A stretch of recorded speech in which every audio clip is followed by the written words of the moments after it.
I've read 51 books this year, and here are some bangers. And I've read 26 books, and here's some mash. Readers, reviewers, countrymen, lend us your ears. And a huge thank you to all of our Patreons. Thank you to the Pit Fighters, the First Swords, and all of the Bright Stars, Truth and Courage. And now I'm officially starving for some sausage and mash, some gravy, some onions caramelised, some beans. Would you have beans with your sausage and mash? Probably not, but that does sound good. But do you know what also sounds good?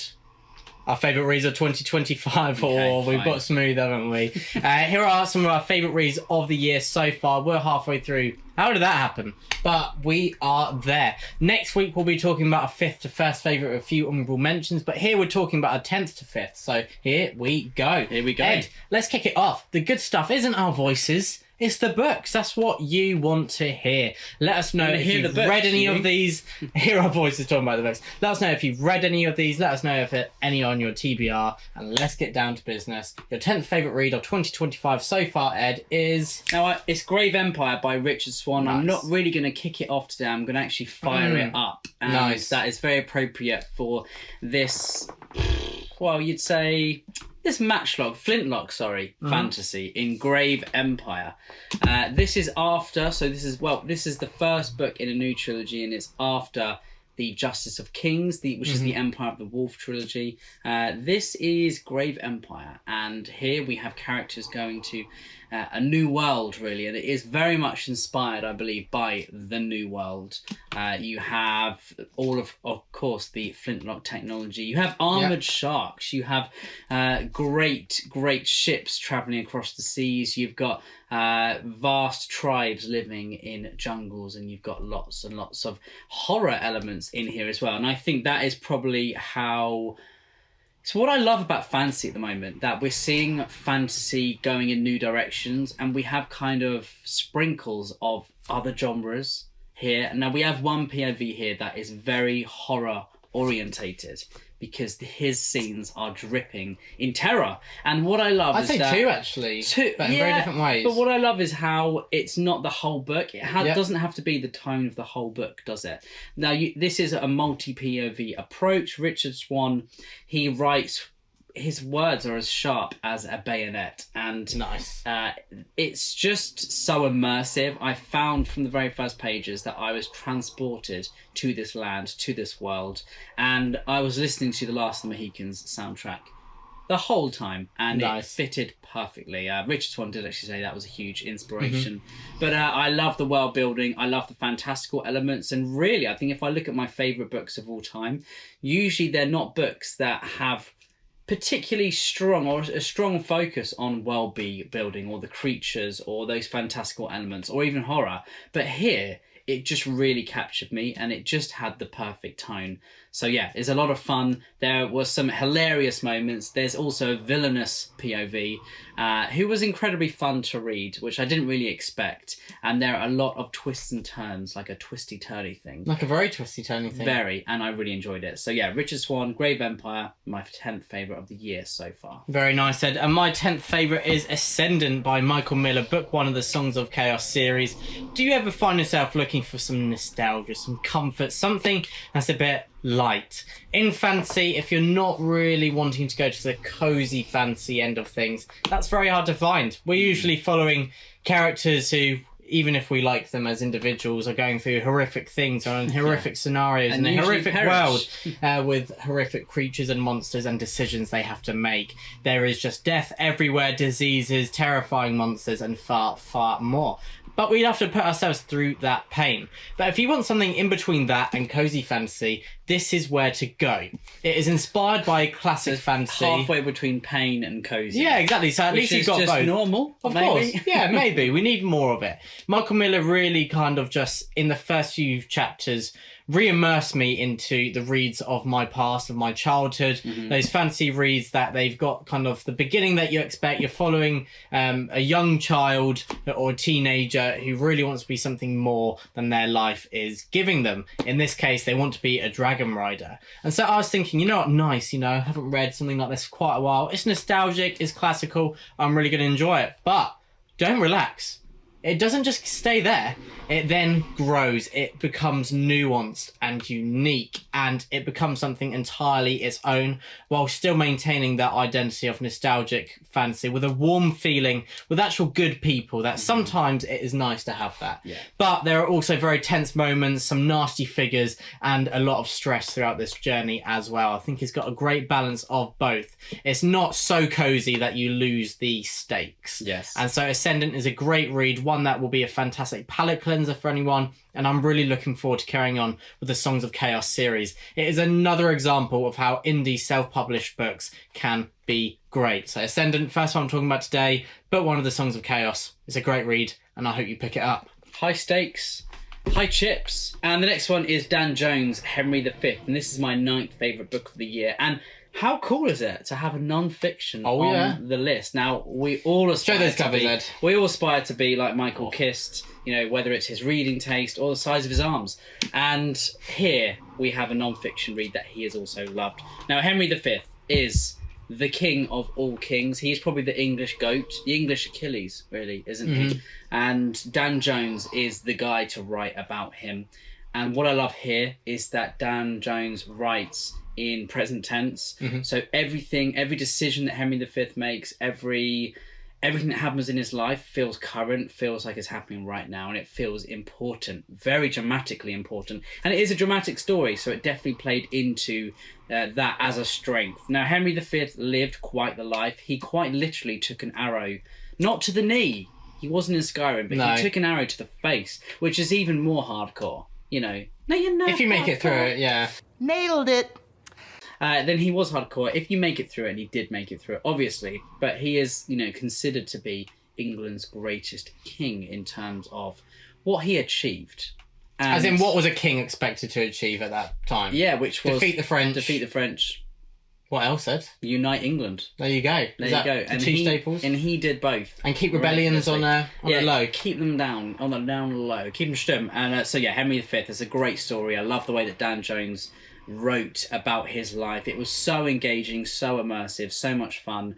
And you can also listen to this on Audible, where I believe Dan Jones narrates it himself, which is just even more wicked. Pretty cool. So yeah, if you want a new non-fiction read, pick up Henry V, great palate cleanser. And one of the best non-fiction writers and fiction writers out there. Amen. Number 9, talking about great writers, I've got The Devils by Joe Abercrombie, the sensation of 2025, that his new publication, A New World, first release of a few years outside of the world of the First Law. It's been picked up, the adaptation rights by James Cameron. It's been on the news everywhere. We haven't met him. I know Joe calls him Jim, but we can't yet. Well, no, Joe calls him the JC.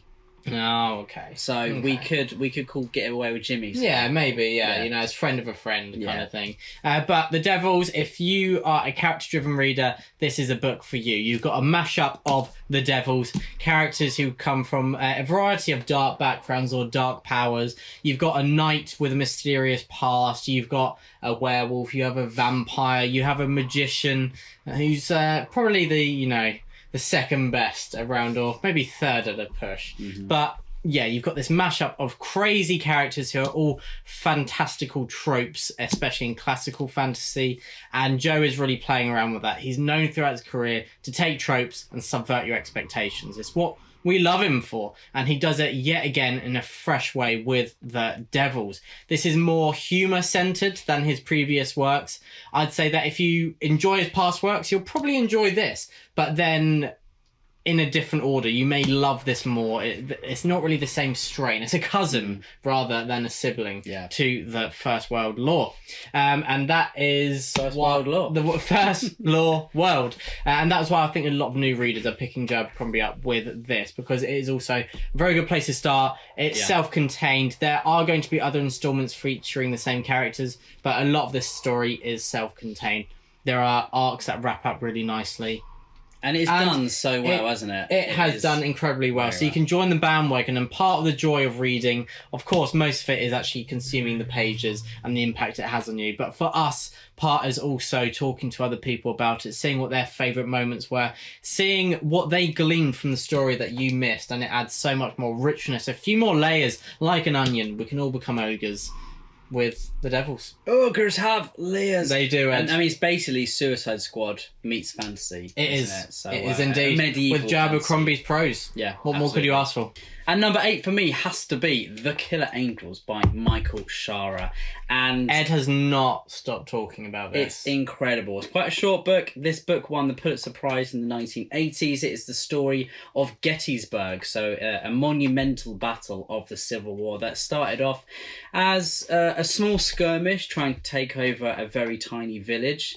And it quickly became a pivotal battle that actually then resulted in the decisive, what would you say, result of the war. Mm-hmm. And we have Michael Shaara here, who feels to me like a perfect combination of Larry McMurtry and Joe Abercrombie. Two of your favourite writers. Two of my favourite writers, both with very similar tones and delivery and dialogue and focus to characters and their quirks and what makes them tick. But here, it does feel like an amalgamation of both of them. And a little bit shorter as well. And a little bit shorter, so that's good. And it is very similar to The Heroes, which is, of course, as a fantasy lover, you guys yourselves would have read The Heroes by Joe Abercrombie, which is the story of a battle told over 3 days from both sides of the conflict. Here, exactly the same. A battle told over a number of days with POVs in both camps. And it is just incredible. You have POVs from some of the most notorious, most famous generals of the Civil War.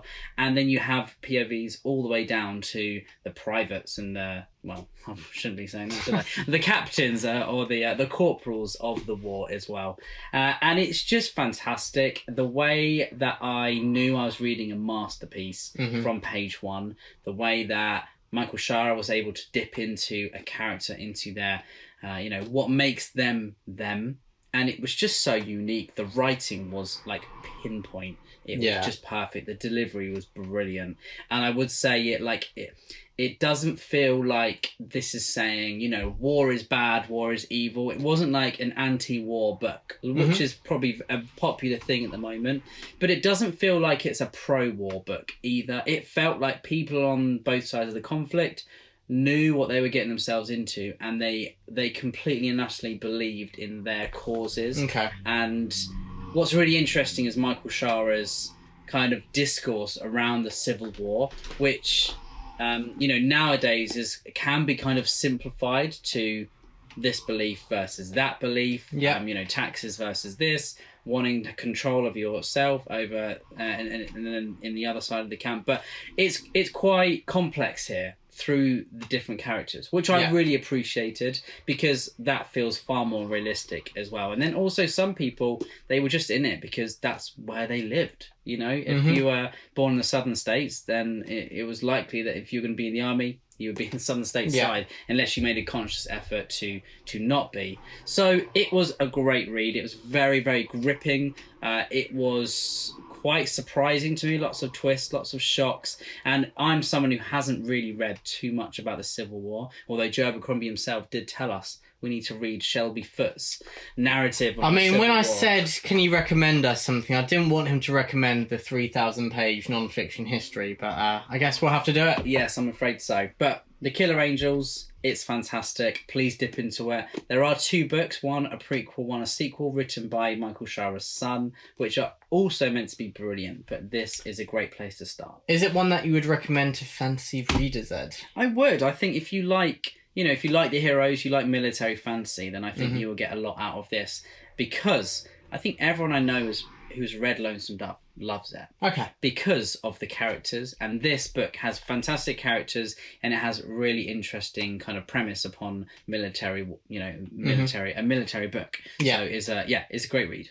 But Ed, let's return to out and out fantasy. A big discussion on the channel this year has been Gardens of the Moon, that is the map, by Stephen Erikson. This is the first time I've ever read it, the first time I've ever attempted to read it, and it's on this list, so I enjoyed it a lot. And it's one that is growing in my estimations over time, because there are scenes that are just chef's kiss. 2 of the best scenes of dialogue with kind of political intrigue that I've ever read. The characters that you really form their motivations and their desires, their enmities, who they love as well. And they all meet, and they've just... every word has just like a double meaning to it, and it was just expertly crafted. And they are scenes that have remained in my mind. But also, I enjoyed it at the time as well, so don't worry. It was one that wasn't we did a as... review of it, didn't we? We did, so if you want our full comprehensive thoughts, well, comprehensive might be a bit of a stretch, but longer longer thoughts, you can check out our video. But waffling. Gardens of the Moon wasn't as confusing as I expected. I've heard that it does get a bit more full on the later on you go. Currently reading Dead House Gates, and that is a bit more full on in a way which I feel comfortable with. Like, I don't know, but that's okay. That's something I've learned as a fantasy reader. You don't need to know everything, and Malazan is really reminding me of that. But Gardens of the Moon, I think you can really keep up with it. The characters are quite standout. There wasn't a character who I loved, like completely adored, and that's why this isn't higher up on the list. But they were all solid characters. Some were great characters who I felt invested in, wanted to follow, and I felt a catharsis with the end of their story. Here everything was satisfying at the conclusion of Gardens of the Moon, and the end is how you reflect on the rest of the story.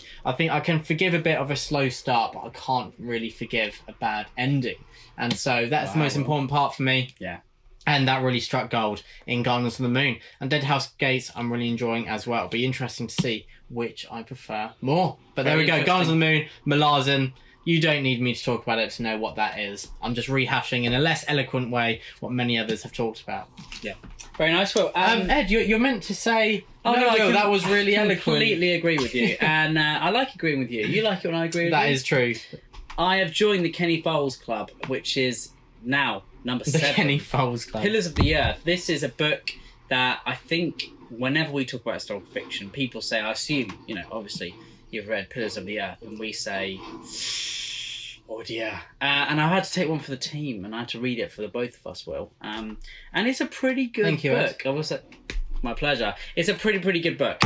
Kenny Foles delivers. He's a great postman here. Now, this is the story. It's the 12th century, and we have the fictional city, the fictional place, of Kingsbridge, and we have lots of different characters. They find their way into Kingsbridge. And we have some hot takes on religion here. We've got quite a few characters who are in the monastery, with the clergy, and we also have some characters who are assisting with building a cathedral in the Kingsbridge.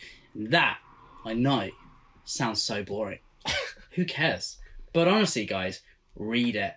It's so good. Now, I would say I've got to stop calling him that. Ken Follett is the polar opposite of Stephen Erikson.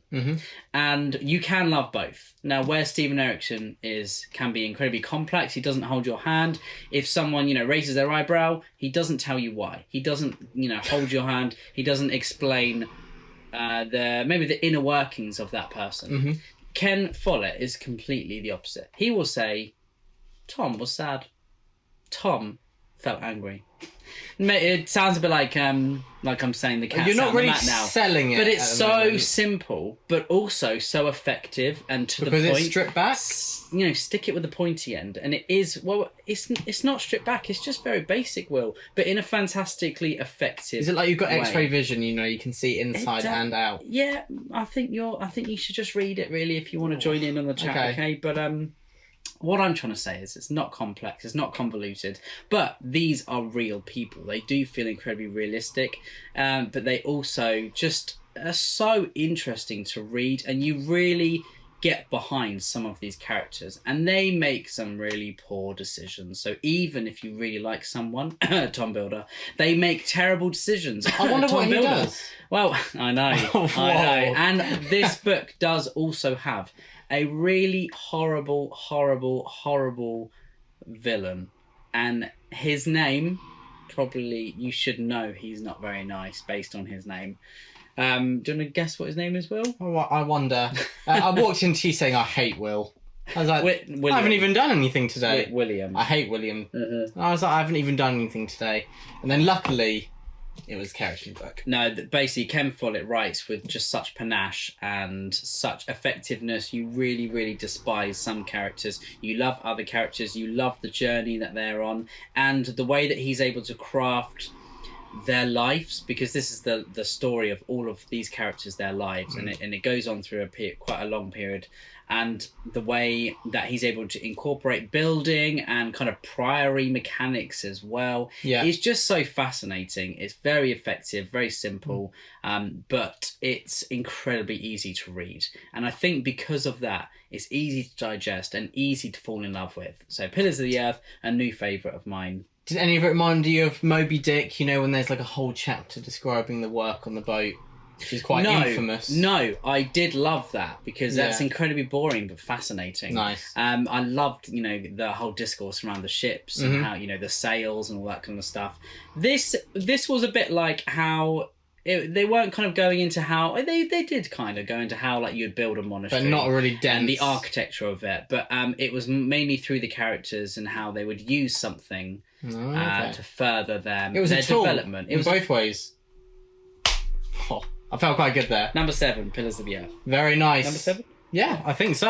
Well, my number 7 is my first straying away from the fantasy genre in this list. Wow. It is The Nightingale by Kristin Hannah, another book which I'm just jumping on the bandwagon. I'm not kind of introducing something new to the fold here. It is one of the most well-known and best-selling books of the last few years.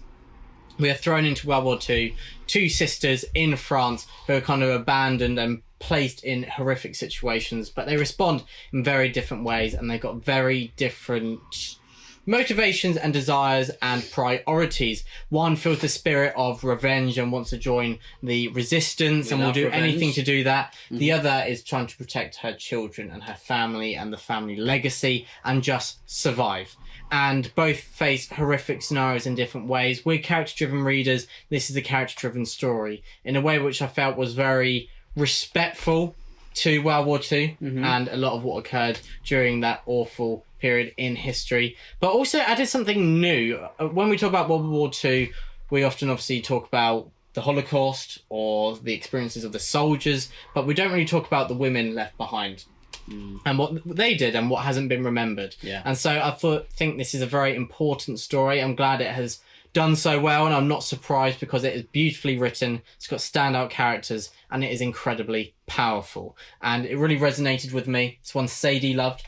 It might be the first book we do a trio review of on the channel. I will. When you read The Nightingale, I mean, if you don't like it, me and Sadie will not be talking. It's one of those to books that everyone loves, though, isn't it? So I think it just speaks to the kind of the human. Sometimes spirit. you like to be a bit different, though, Ed. You know, but I do think that you will really, really enjoy The Nightingale. And it's another one of those. A lot of these on the list I've read early on in the year, and it's testament to how great they are that I'm still thinking about them. The Nightingale is one such example, and that's why it's number 7 on this list. The book is actually over there because I officially have it for the July TBR. Which we obviously will record in a different day. We don't just record 7 videos in one day, and we would never do that. Of course we don't. Only fools would do that. Anyway, Ed, on to your 6th, the penultimate one you're discussing in this video.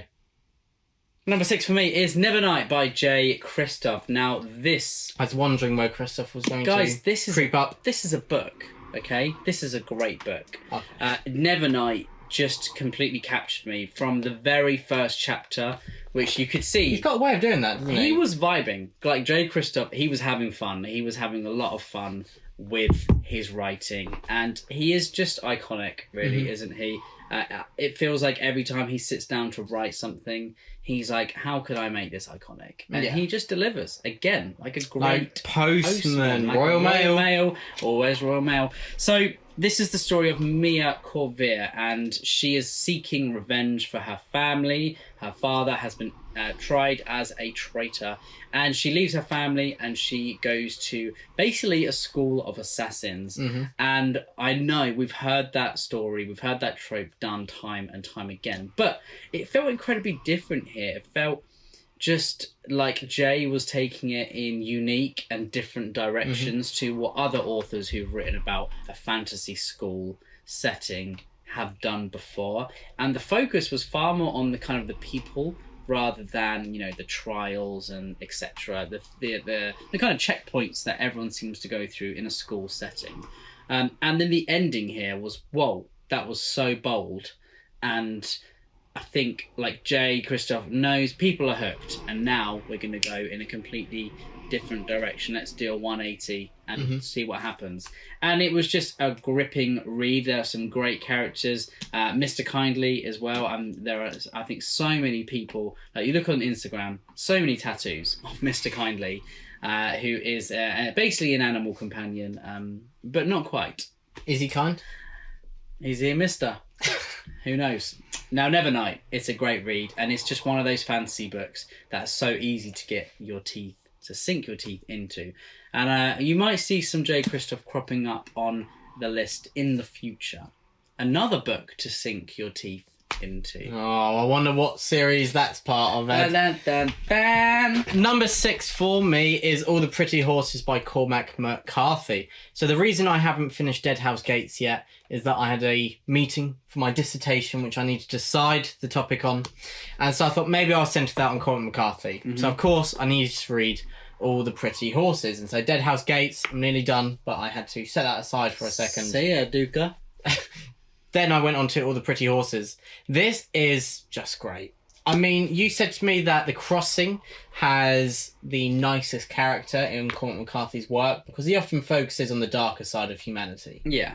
And so I was expecting, obviously not the same because he said The Crossing, but I thought, obviously, the trilogy, you probably expect a bit of a similar tone across the trilogy. I might be wrong. Haven't read them. Yeah, no. But anyway, All the Pretty Horses, you like the main characters. Yeah. But it felt to me that there was more sentimentality than The Road, but less hope. Because The Road is full of hope, and you feel like this is the nicest of Cormac McCarthy's works because it's got a nice core in the relationship with father and son. Nice, but there is no sentimentality at all. Whereas here there is. We've got our two main characters are striving for a life which is kind of dying in America. Yeah. John Grady, he works on a generational family ranch of his, but when his grandfather dies, his mother sells it off. And so he thinks, I don't want to do anything else other than work on a ranch. So him and his friend at 16 and 17 years old, they ride off. They're much more capable than me at 22. They ride off to Mexico. And this is set in the early 1950s. And so they set off to Mexico, and it's the journey of kind of terrible things, but also hope and sentimentality in the life they want as well. Like when they're working horrible, hard days in the sun, they're with the life that they want. They're working with horses, they're working on the ranch, and that is exactly what they want. And so there is a sentimentality set against this very stark, dark background of violence and lawlessness. And you've really got this kind of creeping dread, and then more than creeping dread when it kind of stamps down and the terrible things happen. All the Pretty Horses is brilliantly written. Always with Cormac McCarthy, the dialogue is a strength. Yeah. This might be the best his dialogue has been, in my opinion, other than No Country for Old Men. Of course, there's moments from In Blood Meridian.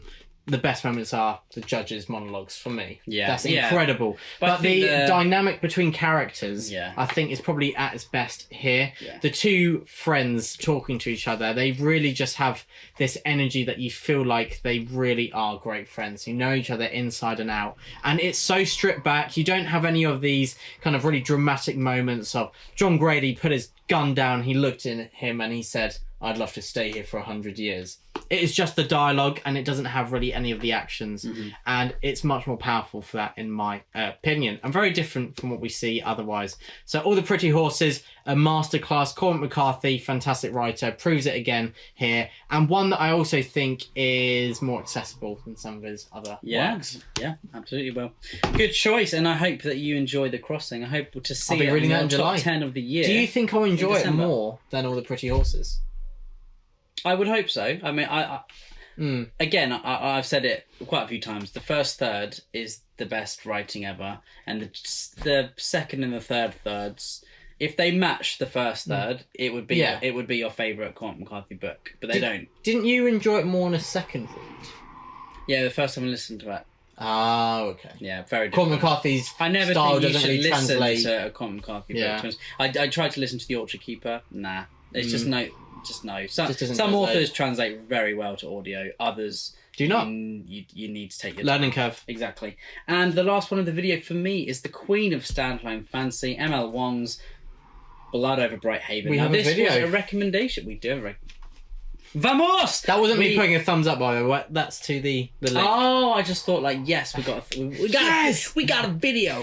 Blood Over Bright Haven. This is a recommendation from Kristin Mats, and I'm sure they're so good with their recommendations, aren't they? I'm afraid they are, guys. They are pretty good. You should probably check out one of their videos. I mean, Ed, they might take over as my number one go-to recommendation unless they may take over. You can back it up. The Crossing will decide. Well, you need to start being mature and focus on your brother, okay? Sorry. Blood Over Bright Haven is a standalone fantasy. It's the one that we need. It's a fast-paced, gripping fantasy that is the story of magic, how it's used as propaganda, how it's used to control people, to control cultures. There are kind of discourse on immigration and identity, and many other themes that are prevalent within ML Wang's work. And I, for one, think she did an absolute superb job. The pacing is crazy good. The characters, a very small cast, but that is a good thing because you get to spend so much time with them, so much page time. You really get a feel for who they are as people. And I feel like Emma Wang's one of those people that if you just kind of flick to a random page and you read a line of dialogue, you would know which character was speaking. And I love that. It means that she knows how to get to the core of a character. This book had one of the craziest endings I've ever read. And like you said, Will, you can forgive a slow start, but you can't forgive someone not finishing the race. Yeah. And Emma Wang finishes it in just supreme fashion. It's fantastic. It's one of the best fantasy books I've ever read. And I already want to reread it. And that means it's a good book. And it's a standalone, so you can justify a reread more than you can justify rereading a huge series. Who am I justifying this to, Will? Yourself, though, because you have your TBR list set out for the year like a crazy man. Yeah, it's true. Blood Over Bright Haven, my final book of the video. It's a favourite. Read it. My final book for this video is one that Ed's already talked about. It's Grave Empire by Richard Swan. This is a genre mashup. Fantasy meets mystery meets horror. That's what I love. As you said earlier, taking fantasy in new, fresh directions. It will never end. As I say, the pitch for fantasy... to kind of echo my sentiment. I'm going to try to be a little bit different, though. We are brothers, so we're similar, but also a little bit different as well. I'd say that this is my favourite book that Richard Swan has written. I really enjoy the multi-POV style. I really enjoy the kind of single POV in his first series, but I think his style really goes better with multi-POV. The mystery, which, of course... he loves a good mystery. It doesn't take over the whole story, but he did an incredible job of having a few breadcrumbs from each POV, which you as the reader piece together way before the characters. And many, they haven't even put the puzzle. They've only got a few pieces in their hand, whereas we've got all 50 pieces. Nice. And so if you think about it long enough, you can find the answer, which of course... I couldn't, but at least I know a bit more than they do individually. And so I really, really enjoyed that very unique approach that really paid off in my opinion. And also I find that when a kind of monster or horror element is revealed, it can often be a bit disappointing. It's, the best bit of Jaws is, seeing that from the shark's perspective. And when you see the shark, still scary, but I'm more scared when I can't see it. Yeah. The same for horror in general. But when you kind of find some of the horror aspects, I thought it was done really well, where it wasn't anticlimactic. It was horrifying, but it also kickstarts the next mystery. And so it's not kind of this huge kind of cataclysmic event, this catalyst, which kind of stops what was part of the reading experience. It starts off the new process, and I cannot wait to read book 2. But Grave Empire... incredible start to a series. We both loved it. And so please do check out our review and check out Grave Empire. Absolutely. Thank you so much for watching our favourite books of the year so far. Part 1. Please keep your eyes peeled for part 2, which will be coming out next week. A week today.